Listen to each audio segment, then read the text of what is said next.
ए बुढी, यो त मान्छे मार्ने हस्पिटल हो कि मान्छे बचाउने हस्पिटल हो? त्यहाँ हेर त कराको करै छन् त। चुप लाग, त्यहाँ भित्र डेलिभरी भइरहेको होला के, त्यही भएर कराइरहेको देखेनौ? डेलिभरी रे? हाम्रो घरमा सामान डेलिभरी गर्न आउँदा त नकराइकन आउँछन् त, यहाँ चाहिँ किन कराको त? मलाई त मैले त बटरफ्लाई किक त हान्नै पर्ला। होइन जाबु, यति कुरा पनि नबुझ्ने कस्तो खालको दिमाग हो? दिमागमा गोबर हो कि गोबरमा दिमाग हो तिम्रो? ए ल्या, बल्ल बुझेँ मैले। के बुझ्यौ फेरि? त्यहाँ डेलिभरीको भारी ठुलो होला, त्यही भएर गाह्रो भएर रोको होला होइन?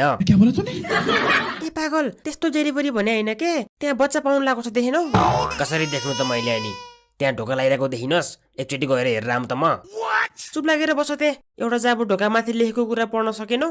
अझै हेर्न जान परेछ उसलाई। होइन तैँले के भन्न खोजेको? मलाई पढ्न आउँदैन भन्न खोजेको होला होइन?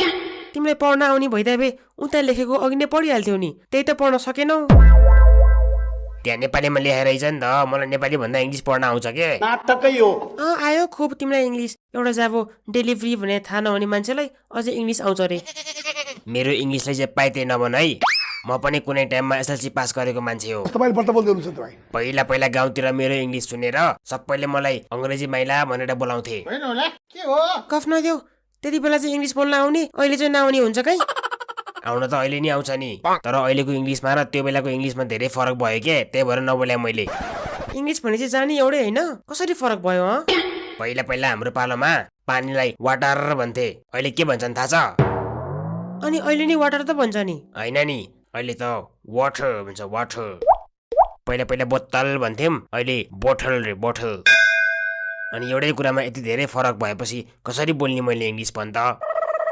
ल ल बढी कुरा नगर, तिम्रो इङ्ग्लिस तिमी नै राख।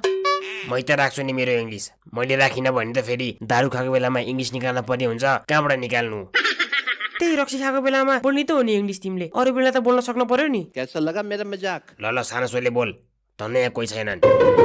अनि हाम्रो पालो कतिखेर आउँछ खै त? यहाँ बसेकै आधी घन्टा भन्दा बढी हुन लागिसक्यो। होइन बिरामी तिमी हो कि म हो? तिमीलाई पो हतार भइरहेछ त।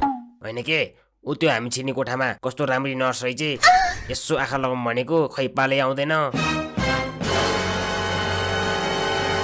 के रे मेरै अगाडि छौ, अझ राम्री नर्स हेर्दै बस्छौ? अहिले फेरि यही हस्पिटलको इमर्जेन्सी वार्डमा भर्ना हुने गरी कुटै खाला है, विचार गर। हेत्तेरी नरिसा न, यहाँ तेरो पो उपचार गर्न आएको हो त, म किन भर्ना बस्नु? बरु पालो पो कतिखेर आउँछ? डिक बहादुर भनेको? Hello sister, look at here, I am Dik Bahadur. What